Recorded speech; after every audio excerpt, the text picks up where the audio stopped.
relevance of this particular request na ito talaga ang pinili mo at hindi man lang hindi mo sinabi dito, one time I allowed a truck full of construction materials to go in as per your testimony ngayon. Sabi mo, meron pa ibang request Bakit ito? Ma'am, may I explain? I'm asking. Yes. Hindi naman po lahat ng request is going towards something that is wrong.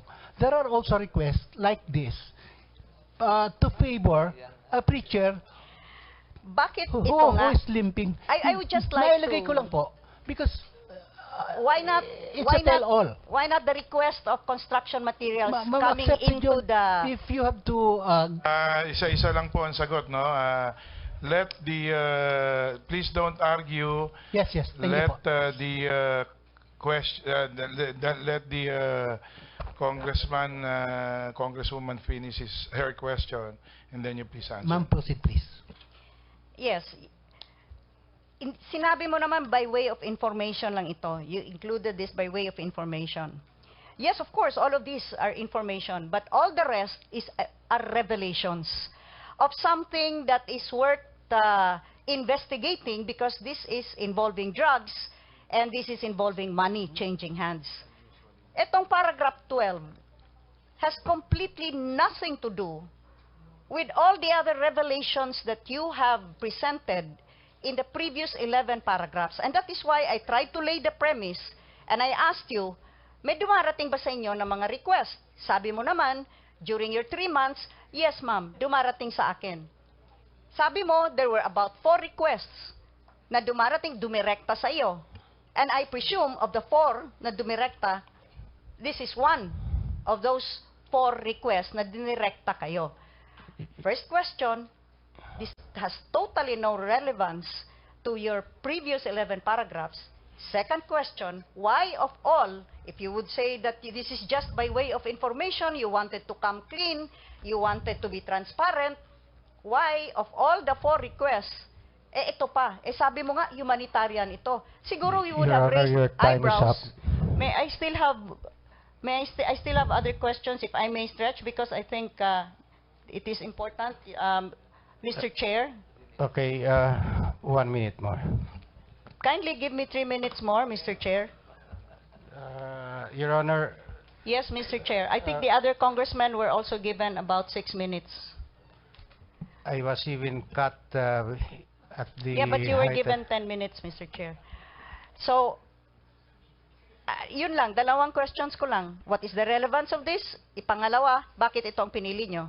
I still have other questions for other, Mr. Chair. Please, if I beg your indulgence.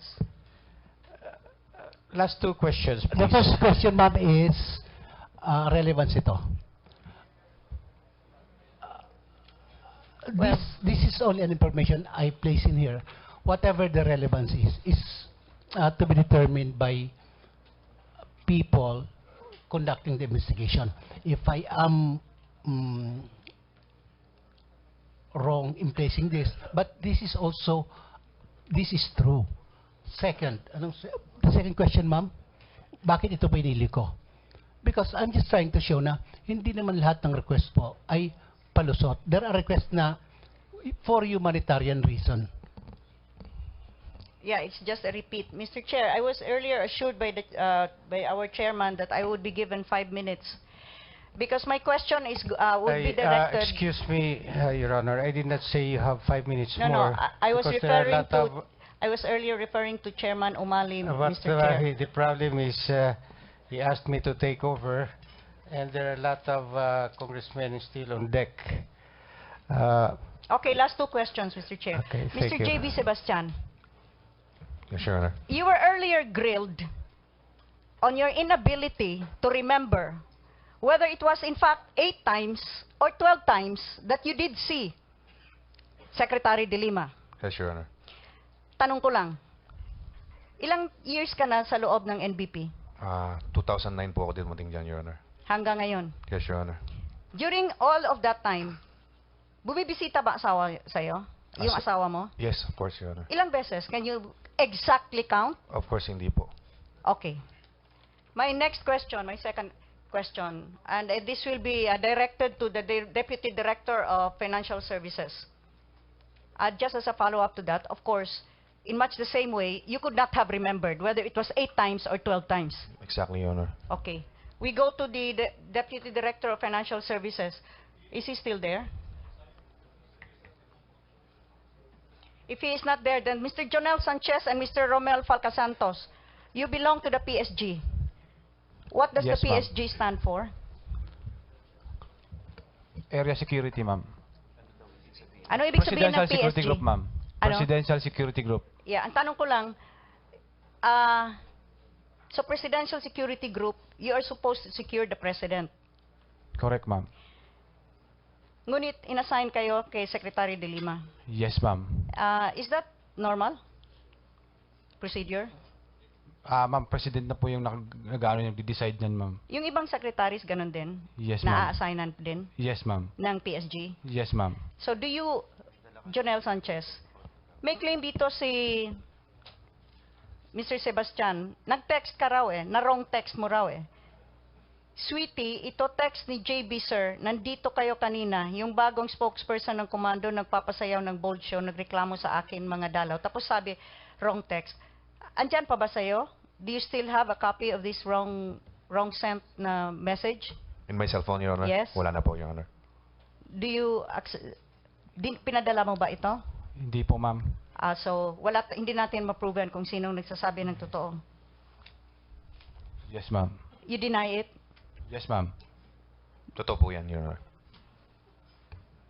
May meeting sa nagkaroon ng meeting according to Vicente C. and Peter Co. Late 2014. Andito sa paragraph sa mga affidavits nila What date, ng Your mga Honor? leaders somewhere nung huling bahagi ng 2014.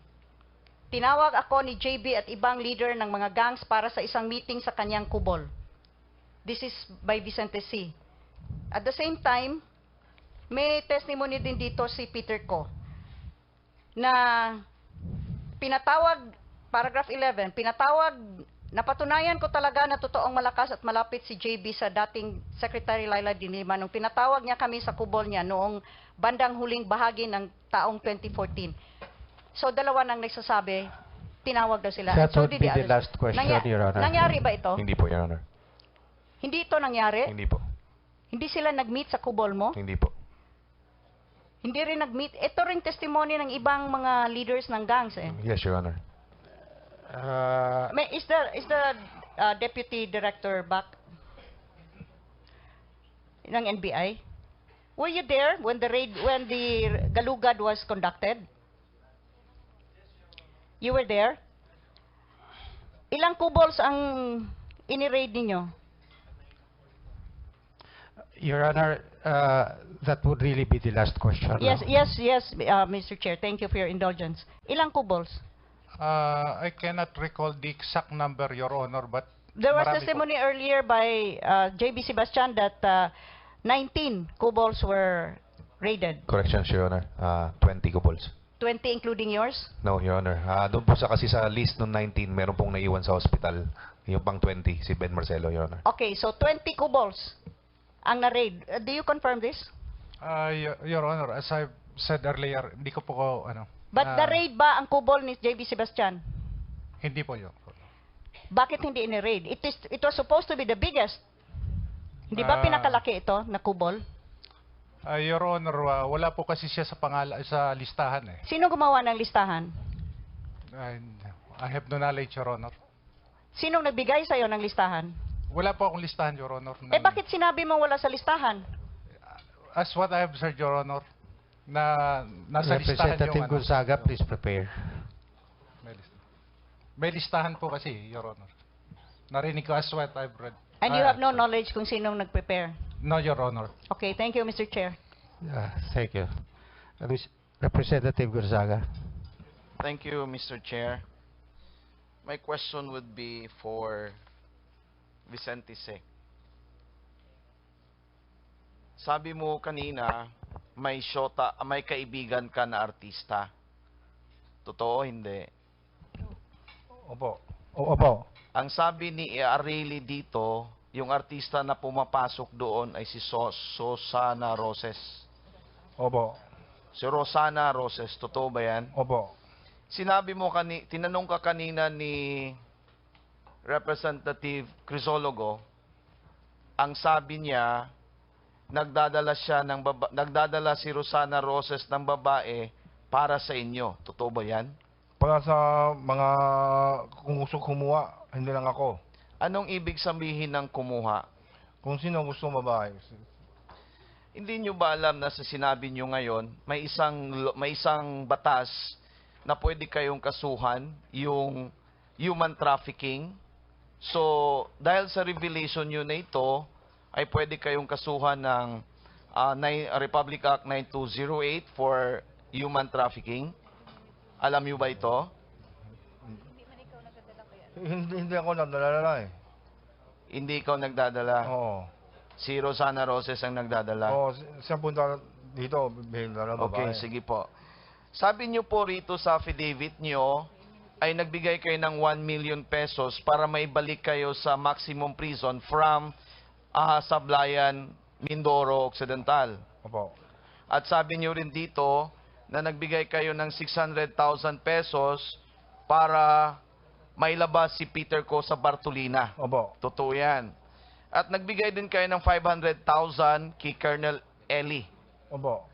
At meron din kayong binibigay na 100,000 to 200,000 twice a month for your privileges para matuloy yung mga kasiyahan nyo doon.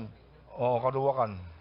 At saka, nagbigay ka rin ng 500,000 pesos dito kay Mr. George, kanang kamay ni Ragos. Totoo ba yan?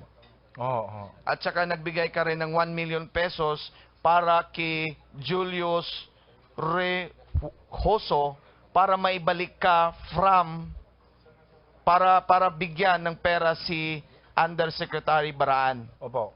All in all, nagbigay ka ng more or less 4.6 million. Saan galing tong pera mo? Yung iba, yung sa mga appliances, amak yun eh. Ano daw? Ambag-ambag. Oo, kasi yung mga, So, lahat na ito ay hindi galing sa droga. yun sa presyon ako, yung 1 million, yung 1 million balik, yun, galing sa akin, hindi ko lugar, kinita. Galing sa droga. Oo, yun, Okay. yung iba, hindi, yung iba, yung pagbalik ko sa maximum, yung 1 million na yun, yung iba, yung nag-INT, sinabi ko kanina, may INT ako, may commission. Okay. Tapos yung iba, yung iba appliances, hindi yun. Appliances, Okay, thank you po. opo. Sa inyo po, Sir Ragos, you have legislative immunity. So lahat na sasabihin ho dito at sa lahat na sagot mo cannot be used against you. Opo. Alam mo yon, di ba? Opo. Malinis ka ba? Hindi ka ba tumatanggap ng pera galing sa mga inmates? Yan po, admittedly, Yes or no? galing kay Jun Ablen, binigay niya sa akin galing sa inyo. Hindi ka ba tumatanggap ng pera as payola galing sa inmates? Hindi po. Hindi ka tumatanggap. Mr. Renante Diaz, you have executed an affidavit. Kindly look at paragraph 16 of your affidavit. Sinabi mo rito na may binibigay ka every month sa Office of the Director. Sino po ito na tinutukoy mo rito? I'm referring to Director Bukayo, Your Honor. Paragraph 19, may sinabi ka rito, mag-umpisa akong magbigay ng 1.2 million sa Office ng Director. Sino itong Office ng Director? That would be your last question, Your Honor. Tatlo na lang po. Mamaya, gaganti ako 100, ha? Sino ito, Mr. Renante Diaz? I'm still referring to Director Bukayo, Your Honor. Okay. Ito pong paragraph 20. Look at paragraph 20. May sinabi ka dyan na nagbigay kayo kay Colonel Eli kilala mo ba si Colonel Eli?